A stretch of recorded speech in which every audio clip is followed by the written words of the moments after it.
Kita berbicara mengenai visi yang Tuhan berikan, yaitu penglihatan tentang masa depan.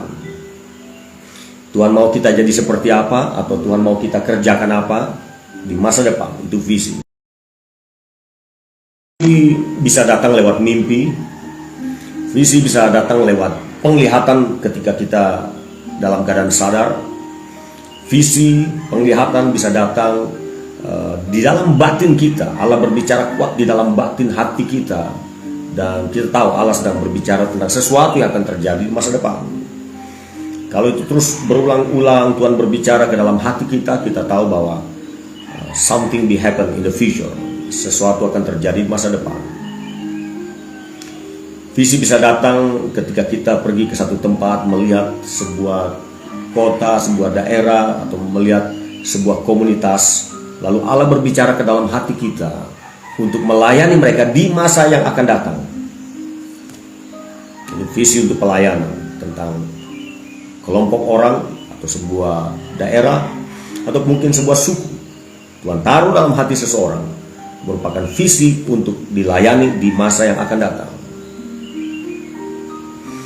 Jadi banyak cara Tuhan tuh berbicara kepada kita untuk menaruh benih visi dalam hati kita. Mari kita lihat kembali mengenai visi yang Tuhan berikan kepada Yusuf anak Yakub. Bagaimana atau apa yang terjadi sementara visi itu dalam proses perjalanan waktu, peristiwa-peristiwa banyak yang terjadi untuk mencapai visi digenapi. Kejadian dalam pasal 41 ayat yang ke-39 sampai 44, ini adalah penggenapan visi. Usia 17 tahun, usia sangat muda, Tuhan menaruh visi dalam hati, dalam pikiran, dalam roh Yusuf. Usia 30 tahun visi itu digenapi atau mulai digenapi karena dia memerintah cukup lama di tanah Mesir.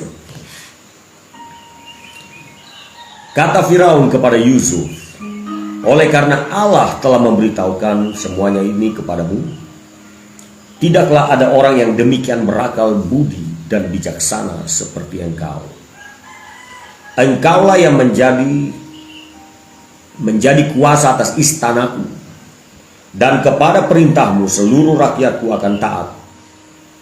Hanya tahta inilah kelebihanku daripadamu. Wah, ini penyerahan kekuasaan.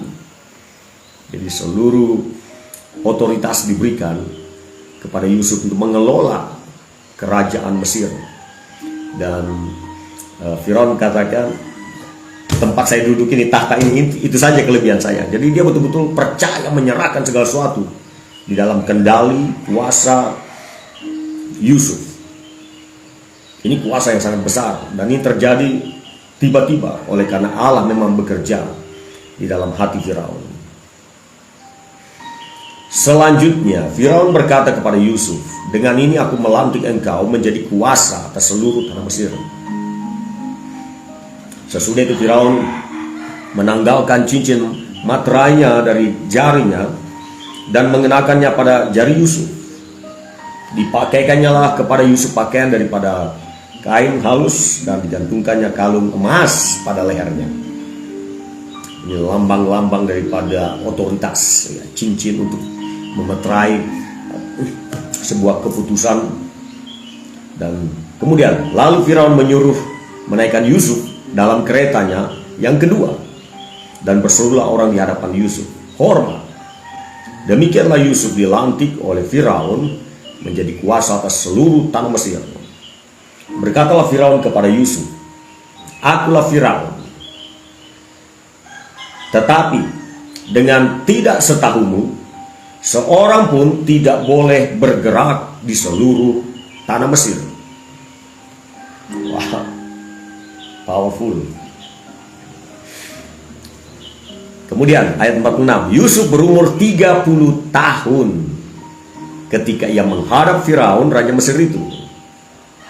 Maka pergilah Yusuf dari depan Firaun, lalu dikelilinginya seluruh tanah Mesir. Ini kisah yang spektakuler.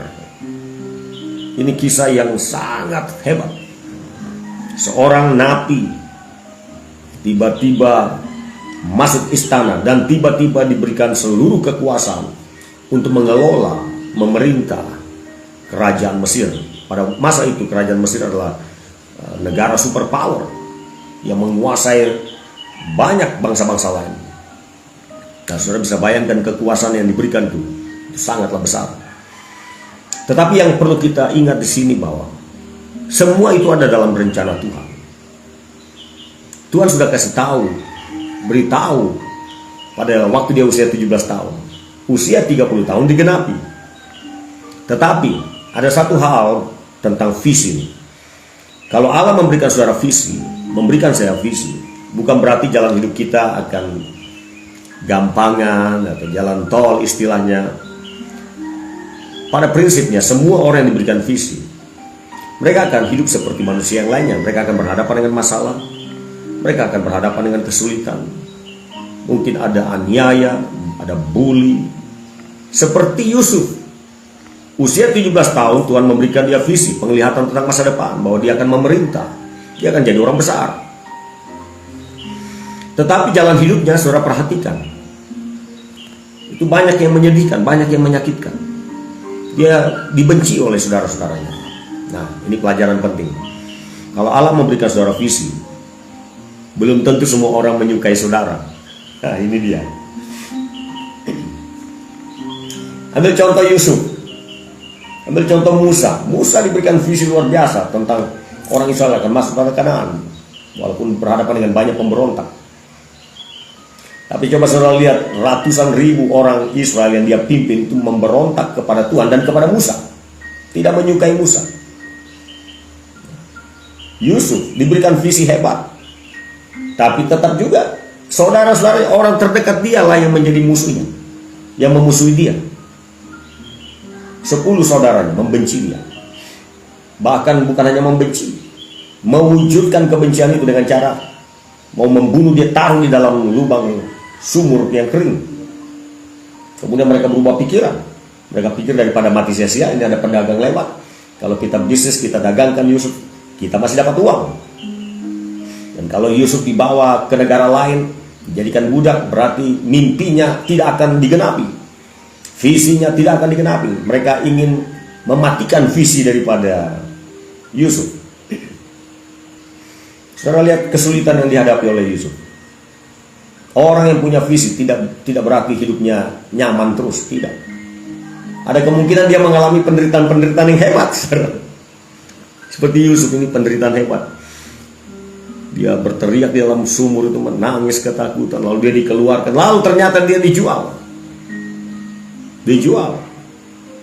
Dibawa berapa puluh hari, mungkin 2 bulan baru sampai di tanah Mesir. Perjalanan panjang itu menggunakan unta. Siang hari panas luar biasa, malam hari dingin luar biasa di padang gurun. Itu penderitaan fisik, saudara. Jadi kita melihat bahwa orang yang diberikan visi seperti Yusuf, walaupun Tuhan akan menggenapi visi itu, Tuhan akan mengatur, men-setting segala sesuatu supaya visi itu digenapi. Namun perjalanan hidup Yusuf tidaklah gampang, tidaklah mudah. Dia menderita batin, dipisahkan dari ayahnya dan saudara-saudaranya. Dan itu bukan 1-2 tahun, 13 tahun. Ada penderitaan di dalam hatinya, namun dia menguatkan hatinya untuk tetap berharap kepada Tuhan. 13 tahun. Kalau saudara sedang menderita, walaupun Allah telah memberikan visi besar dalam hidup saudara, ingatlah Yusuf juga pernah menderita, dan lebih hebat penderitaannya daripada kita semua. Bagaimana penderitaan daripada Yusuf? Dia jadi budak untuk penderitaan.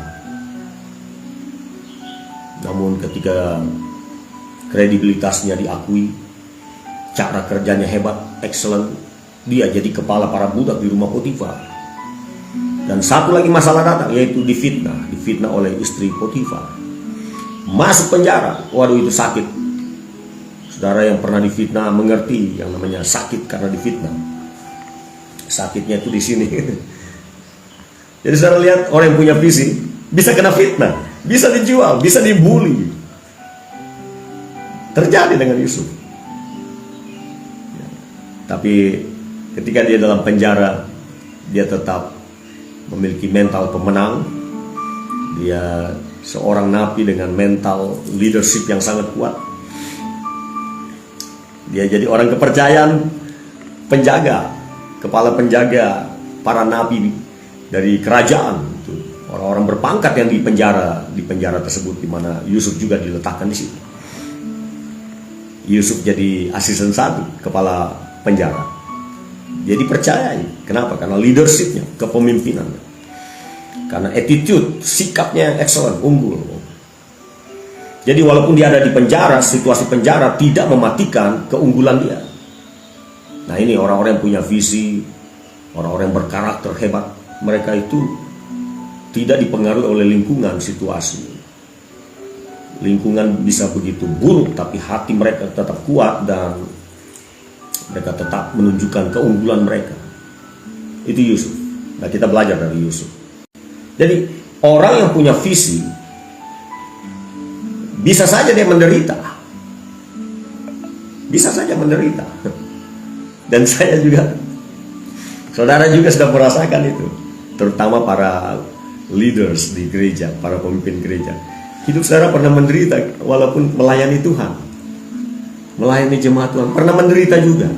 Menderita batin, menderita fisik, menderita ekonomi dan lain sebagainya. Saya juga sudah merasakan itu. Allah memberikan saya visi. Tapi ya ada saja orang yang tidak suka dengan saya. Ada saja. Tapi ya menurut saya sedikit sekali.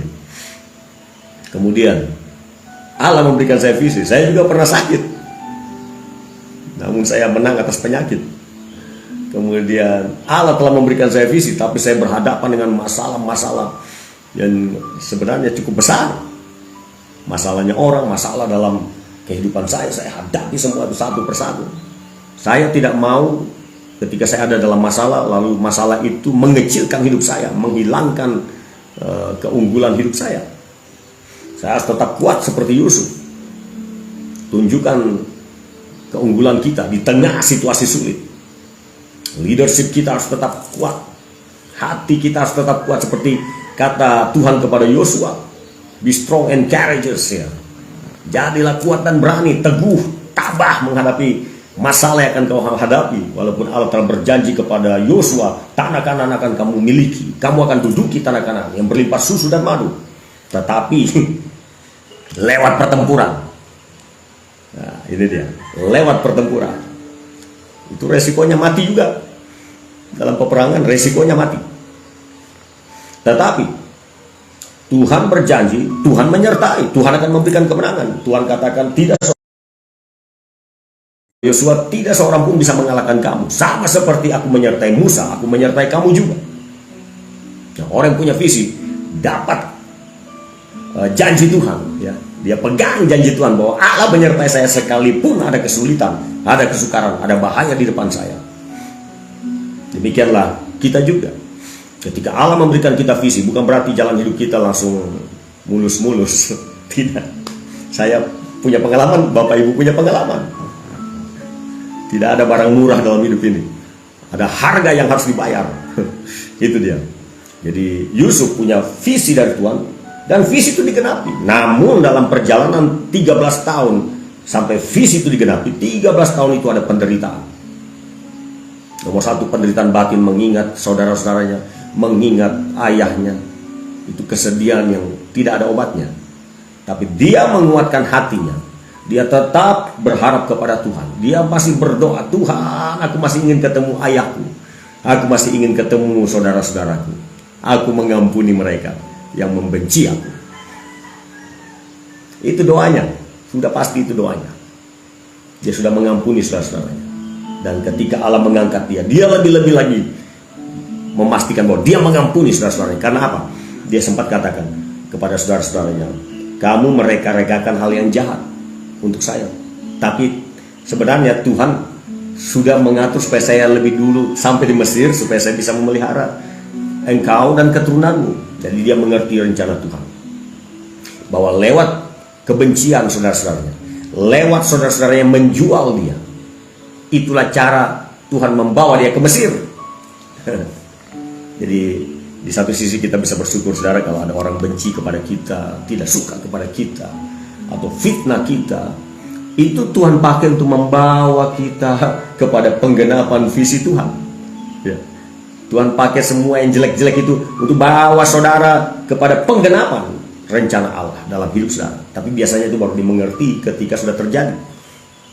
Ketika visi sudah digenapi baru kita mengerti, oh semua yang buruk-buruk itu rupanya adalah cara Tuhan menggunakan semua itu. Batu yang dilempar oleh orang, ternyata batu-batu itu adalah untuk membangun sebuah rumah yang indah. Jadi disinilah kita dapat bersyukur seperti Paulus katakan, ucapkanlah syukur dalam segala hal. Karena itulah yang dikehendaki Allah bagi kita. Ucapkan syukur dalam segala hal, termasuk yang jelek-jelek, peristiwa atau fitnah atau bully daripada orang. Nah, kita ucapkan syukur, haleluya, haleluya, Tuhan bawalah saya kepada penggenapan janji Tuhan. Tapi janganlah kita menjadi orang seperti itu yang suka membuli atau menyusahkan orang, memfitnah orang. Itu dosa besar. Mereka akan menanggung hukumannya dari Tuhan kalau mereka tidak bertobat. Jadi, kalau kita yang difitnah, kita yang dijelek-jelekin, kita yang dibully, kita yang coba dijatuhkan, itu dari pihak kita harus mengampuni, tetap bersabar, tetap kuat dalam situasi sulit. Itu yang Tuhan ajarkan kepada saya dan kepada kita semua. Katakan amin. Mari saudara tulis di kolom chatting kita nih. Allah menggunakan semua yang buruk untuk membawa kita kepada penggenapan rencana Allah dalam hidup kita. Saudara boleh menggunakan kalimat sendiri. Allah menggunakan hal-hal yang buruk. Ada banyak contoh di Alkitab hal-hal yang buruk, tapi ternyata itu yang membawa hamba-hamba Tuhan, orang percaya kepada penggenapan janji Tuhan. Saudara dan saya telah mengalami beberapa peristiwa yang buruk. Tapi hal-hal seperti itu yang malah dipakai Tuhan untuk membawa kita kepada penggenapan visi Tuhan. Nah, disitulah kita mengerti, oh haleluya, bersyukur kepada Tuhan. Saya telah mendengar kisah-kisah pemimpin-pemimpin gereja mengalami kesulitan-kesulitan, namun akhirnya mereka melihat kemuliaan Tuhan, mereka melihat penggenapan visi Tuhan kepada mereka. Nah, kalau kita paham ini akan menolong kita untuk menguatkan hati di tengah kesulitan. Karena segala yang buruk-buruk itu ternyata adalah batu loncatan untuk Tuhan membawa kita kepada penggenapan visi yang Dia berikan kepada kita. Dan oleh karena saya menyadari hal itu, saya bisa lebih mudah untuk bersyukur kepada Tuhan ketika ada dalam kesulitan, ada dalam kesukaran, atau dihina, difitnah. Haleluya, itu memang tidak enak, tetapi ya kita tahu bahwa itu jalan-jalan Tuhan untuk membawa kita lebih tinggi.